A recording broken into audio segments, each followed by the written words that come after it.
நதிகள் மீடியா நேர்கள் அனைவருக்கும் இனிய மாலை வணக்கம்.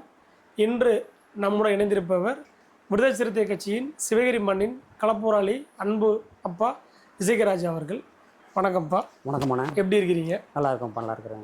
நாளை கழிச்சு ரிசல்ட்டு எப்படி பரபரப்பாக இருக்கிறீங்களா? திரும்ப யார் தமிழ்நாடு முதலமைச்சர் ஆட்சி புரிவாங்க?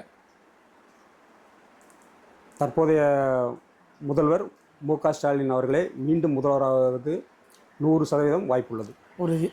இப்போ வாசு சட்டமன்ற தொகுதியில் ஆனந்த் ஐயாச்சாமி, ராஜா அண்ணன் யாரை வெற்றி பெறுவாங்க? சிறுத்தைகள் அங்கம் வகிக்கக்கூடிய வெற்றி வேட்பாளர் அண்ணன் ராஜா அவர்களின் வெற்றி வாய்ப்பு 100% உறுதியாக உள்ளது. இப்போ பாரதிய ஜனதா கட்சி பின்புலத்தில் போட்டியிடுறதுனால ஆனந்தன் ஐயாச்சாமி அவரை எப்படி பார்க்குறீங்க? ஆனந்தன் ஐயாச்சாமி அவர்களே ஒரு மத தீவிரவாதியாகத்தான் நாங்கள் பார்க்கிறோம். அவர் வெற்றி பெறுவதற்கு வாய்ப்பில்லை. பாரதிய ஜனதா கட்சி இல்லாமல் தனிப்பட்ட முறையில் ஆனந்த் ஐயாச்சாமியை பற்றி உங்கள் கருத்து என்ன? ஆனந்தன் ஐயாச்சாமி ஒரு நல்ல மனிதர், மக்களுக்கு நல்லது செய்யக்கூடியவர் என்ற பெயர் எடுத்துள்ளார். இருந்தாலும் அவர் அங்கம் வகிக்கக்கூடிய அந்த கட்சி என்று பார்க்கும்போது அவரை முழுமையாக ஏற்றுக்கொள்ள முடியவில்லை. சிறப்பு. பாசு சட்டமன்ற தொகுதியில் விசிகாவுடைய தேர்தல் கலப்பணி எந்த அளவுக்கு திமுகவுக்கு சப்போர்ட்டாக இருந்துச்சு? தேர்தல் தேதி அறிவித்த நாளிலிருந்து நம்முடைய மாவட்ட கட்சி பொறுப்பாளர்கள் கிராமந்தோறும் இருக்கக்கூடிய முகாம்களை சென்று நம்முடைய திமுக கூட்டணிக்கு எந்த அளவிற்கு நம்முடைய மக்களுடைய ஓட்டு விழ வேண்டுமோ அந்த அளவிற்கு வேலை வைத்துள்ளனர். இப்போ இந்த சிவகிரி அப்படின்னாலே 90 காலகட்டங்களில் ஒரு மிகப்பெரிய கலவரத்தை சந்தித்த பூமி. அந்த கலவரத்தை நீங்கள் கடந்து எப்படி இன்னைக்கு இதே ஊரில் வாழ்கிறீங்க? அந்த காலகட்டத்தில் கலவரங்கிறது தென் மாவட்டங்களில் எல்லா ஊர்களையும் நடந்த கலவரம். அது அப்படியே பரவி சிவகிரிக்கு வந்தது. சிவகிரியில் கலவரம் வர வேண்டிய தேவையில்லை. மக்கள் எல்லாரும் ஒற்றுமையாக தான் இருந்தாங்க. சில சமூக விரோதிகள் அதை கலவரமாக உண்டு பண்ணிட்டாங்க.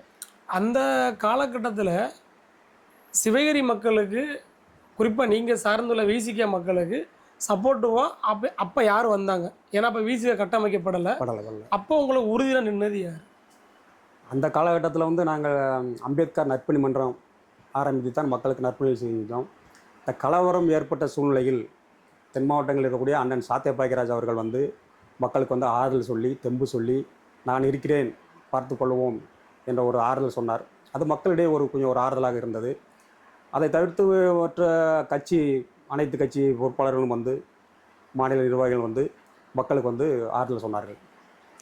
இப்போ ஒரு கலவரத்துக்கு நேரடியாக வந்த அண்ணன் சாத்திய பாக்கியராஜ் அவருடைய இயக்கம் தென் தமிழகத்தில் ஏன் கட்டமைச்சு பெருசாக வளரலை? என்ன காரணம் நினைக்கிறீங்க?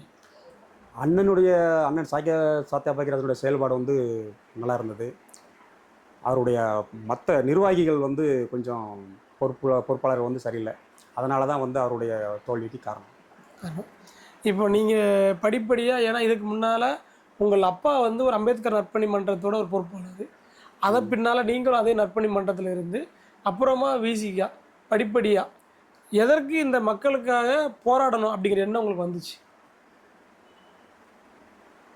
இந்த சமுதாயம் படை இருந்தும் பயந்தசனம் என்பார்கள்ல, அதுபோல தான் இவருடைய மக்கள் தொகை இருந்தும் இந்த மக்கள்கிட்ட ஒரு விழிப்புணர்வு இல்லை, பயம் இருந்தது.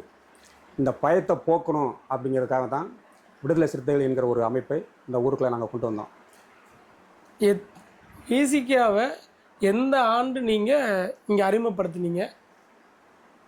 97 காலகட்டத்தில் விசிகா நாங்கள் அறிமுகப்படுத்துகிறோம். அம்பேத்கர் மன்றத்தை அப்படியே விடுதலை சிறுத்தைகள் இயக்கமாக மாற்றுறோம். அந்த காலத்தில் அண்ணனுடைய வீரமிக்க பேச்சுகளை, இந்த அரக்கோணம் போன்ற பேச்சுகளை மக்களோட எடுத்து சொல்லி நாங்கள் இயக்கத்தை வளர்த்தோம். இப்போ 90 காலகட்டங்களில் விசிகா இருக்கிற உங்களை எப்படி பார்த்தாங்க? 90 காலகட்டத்தில் விசிகா இருக்கக்கூடிய எங்களை ஒரு வன்முறையாளராக பார்த்தாங்க. அதனுடைய தொடர்ச்சி அப்படியே வரும்போது நாங்கள் வன்முறையாளர்கள் இல்லை, புரட்சியாளர்கள் அப்படிங்கிறத அவங்களுக்கு நாங்கள் நிரூபித்தோம். இப்போ அரசியல்வாதியாக எங்களை பார்க்குறாங்க. இப்போ கடந்த பேட்டியில் இதே சிவகிரி மண்ணின் மைந்தர் விசிகாவை ஓட்டு வங்கியாக தான் எல்லா கட்சியும் பயன்படுத்துது அப்படின்னு உங்கள் ஊரை சேர்ந்த கண்ணன்ஜி அவர்கள் பதிவு பண்ணியிருக்காங்க. அதை எப்படி பார்க்குறீங்க? அவர் சொன்னது வந்து ஜாதியாக வந்து தேவேந்திரோட மக்கள் தான் போட்டி போடுறாங்க, பறையர் சமுதாயத்திற்கு இந்த தொகுதியில் வந்து வாய்ப்பு கொடுக்குறதில்ல அப்படிங்கிற மாதிரி இல்லை, சொல்லியிருக்காரு. பொதுவாகவே பட்டியலின தொகுதிகளில் பரித சமூகம் கம்மியாக தான் போட்டியிடுது அப்படிங்கிறாங்க. பொதுவாகவே சொல்கிறேன். ம். மக்கள் பொருளாதார ரீதியாக வந்து பின்தங்கிய ஒரு சமூகம், அரசியல் விழிப்புணர்வு இல்லாத சமூகம். இப்போ தான் வந்து பொருளாதாரத்தில் கொஞ்சம் முன்னேறிட்டு வராங்க. அண்ணன் திருமா அவர்கள் மூலமாக அரசியல் விழிப்புணர்வு இப்போ தான் அடைகிறாங்க. இனி வரும் காலகட்டங்களில் வந்து கூடுதலான தொகுதிகளை வந்து எங்கள் பட்டியல் மக்களில் வந்து பறையர் மக்கள் போட்டு வர்றாங்க. விசிக கூட்டணிக்கு மட்டும்தான் குறைந்தபட்ச தொகுதிகள் ஒதுக்கப்படுது அப்படின்னு ஒரு பரவலாக ஒரு பேச்சு தொடர்ந்து வந்துக்கிட்டே இருக்குது. அதை எப்படி பார்க்குறீங்க? அண்ணன் வந்து எண்ணிக்கையை எப்போதும் பார்ப்பதில்லை, கொள்கையைத்தான் பார்ப்பார். அவர் நினைத்திருந்து எண்ணிக்கைக்காக ஒரு முரண்பட்டு வெளியே வந்திருந்தால் தமிழகத்தில் ஆட்சி வேறு லெவல் மாறி இருக்கும். கண்டிப்பாக 90லிருந்து 2026 நீங்கள் இருந்து பிறந்த இந்த சிவகிரி மண் எப்படி மாறி இருக்குன்னு நினைக்கிறீங்க? மாற்றம் என்பது அப்போது உள்ள கல்வியில் தான் மாற்றம். இலவச டியூஷன் இந்த மாதிரி ஒரு படித்த இளைஞர்கள் வந்து இலவச டியூஷன் வச்சு மாணவர்களுக்கு வந்து கல்வியை போதிக்கிறாங்க. ஒரு சமூகம் முன்னேறணும்னா கல்வியில் முன்னேறினால்தான் முன்னேற முடியும் என்பதற்கு உதாரணமாக இந்த ஊரில் வந்து மாணவர்கள் வந்து இலவச கல்வி ஆரம்பித்து மாணவர்களை கல்வி வழியாக கொண்டாடுறாங்க. இந்த மாற்றம் இப்போ வரைக்கும் இருக்குது. இப்போ விசிக அப்படின்னா 90ல் வந்து மிகப்பெரிய ஒரு அச்சுறுத்தலுக்கு உள்ளான ஒரு இயக்கம். மற்ற சமூகம் தாண்டி மற்ற அனைவராலுமே விசிக அப்படின்னா ஒரு வன்முறையாக தான் பார்த்தாங்க. அந்த காலகட்டத்தில் உங்களுக்கு உயிருக்கு அச்சுறுத்தல் அதெல்லாம் தாண்டி ஏன் இந்த மக்களுக்காக நீங்கள்? அதாவது அந்த காலகட்டத்தில் வந்து ஒரு கட்டாயம். ஏன்னா வந்து ஒரு கேட்க நாதியற்ற சமுதாயம் தான் சிவகிரியில் இருக்கக்கூடிய நம்ம சமுதாயம். கேட்கறதுக்கு ஆள் வேணும். அப்போ நம்ம வந்து ஒரு தலைவன் நமக்கு வேணுங்கிற ஒரே காரணத்துக்காக விடுதலை சிறுத்தைகள் ஆரம்பித்தோம். அது உங்களுக்கு அந்த இயக்கத்தை படிப்படியாக வளர்த்து எடுக்கும்போது உங்களுக்கு நேரடியாகவோ மறைமுகமாகவோ ஏதாவது அச்சப்படுத்துகிற மாதிரி செயல் நடந்துச்சா? அந்த இயக்கத்தை வளர்க்கும்போது வந்து காவல்துறையினுடைய அச்சுறுத்தல் இருந்தது. பழைய வீட்டில் இருக்கக்கூடிய எங்கள் அப்பாவை அழைத்து சென்று காவல்துறையின் வந்து உன் மகனை வந்து நாங்கள் பொய்யான வழக்குகளை போட்டு அழித்து விடுவோம் என்றெல்லாம் மிரட்டினார்கள். எனது குடும்பத்தில் உள்ளவர்கள் எனக்கு முழு ஒத்துழைப்பு கொடுத்து தான், சொல்லப்போனால் வாக்கரிசி போட்ட மாதிரி போட்டு என்னை இந்த இயக்கத்திற்கு அனுப்பி வைத்தார்கள். இன்று வரையிலும் எனது குடும்பத்துடைய ஒத்துழைப்போடு தான் இந்த விசிகாவில் நான் பயணிக்கிறேன். முதல் முறையாக நீங்கள் ஒரு நல்ல ஒரு பொட்டன்ஷியலாக பின்புலத்தில் உள்ள ஆள், எதற்காக அண்ணன் திருமாவுக்காக சிறை சென்றீர்கள்? அதை சிறைக்கு போனால் எப்படி குடும்பம் ஏற்றுக்கிடுச்சு உங்களை? அது அந்த காலகட்டத்தில் வந்து எங்கள் அப்பா வந்து அம்பேத்கர் நற்பணி மன்றத்தில் வந்து செயல்பட்டவர். மக்களுக்காக எதனாலும் செய்யலாம் அப்படிங்கிற ஒரு ஒரு நிலையில் இருக்கக்கூடியவர் என்னுடைய அப்பா. அந்த வகையில் நான் சிறை செல்லும்போது என்னை வந்து அவரே அனுப்பி வைத்தார். அந்த சிறை அனுபவம் எப்படி இருந்துச்சு உங்களுக்கு? நான் மட்டுமல்ல, என்னோடு சேர்ந்து நம்ம சிவகிரி இயக்க தோழர்கள் பாலகிருஷ்ணன், காளை, சாமி போன்ற அவர்கள்லாம் வந்து என் கூட செயலில் இருந்தாங்க. கொஞ்சம் எப்போ இங்கே இருக்கிற மாதிரி தான், அங்கேயும் நிறைய பேர் இருந்தாங்க நம்ம ஆளுகள். அவங்க கூட ஜாலியாக இருந்தோம். இப்போ சிறையும் உங்களுக்கு வந்து சுகமாக தான் இருந்துச்சு தலைவருக்காக? ஆமாம், சிறை வந்து ஒரு சுமையாக தெரியல. அங்கேயும் நாங்கள் வந்து நல்லா ஜாலியாக தான் இருந்தோம் தலைவருக்காக. கல்வி அப்படிங்கிறதுனால தான் ஒரு சமூகமே முன்னேறுமா? கல்வி மட்டுமே போதுமா? போதும். கல்வியோடு சேர்ந்த ஒரு சமூக அரசியலும் படிக்கணும். நம்ம வெறும் கல்வியை படித்தா ஆகாது. நம்முடைய சமூக அரசியலை படிக்கணும், அரசியலில் பங்கெடுத்துக்கணும். அம்பேத்கர் சொல்லக்கூடிய அந்த அரசியலமைப்பை கைப்பற்றணும். அப்போ தான் அந்த சமுதாயனுடைய முன்னேற்றம் அந்த அரசியலமைப்பை கைப்பற்றுவதில் தான் இருக்கிறது. இப்போது அரசியல் கட்டாயம் எல்லாருமே தெரிஞ்சுக்கணுமா, இல்லை குறிப்பிட்டவங்க தெரிஞ்சால் போதுமா? எல்லாரும் தெரிஞ்சுக்கணும். அரசியலை நாம் பயன்படுத்தலைன்னா அரசியல் நம்மளை பயன்படுத்திடும். அதான் உண்மை. இப்போது இதே சிவகிரி மண்ணில் ஆண்டாண்டு காலமாக இருந்த ஒரு பாபா சாஹேப் அம்பேத்கர் சிலையை திரும்ப நீங்கள் வைக்கிறப்போ ஒரு பெரிய பிரச்சனையை சந்திச்சிங்க. ஆமாம். எதற்காக அனுமதி மறுக்கப்பட்டுச்சு உங்களுக்கு? அம்பேத்கர் சிலை வைப்பதும் அரசியல்தான். அவருடைய சிலையை வைப்பதற்கு மறுத்ததற்கு காரணமும் அரசியல்தான்.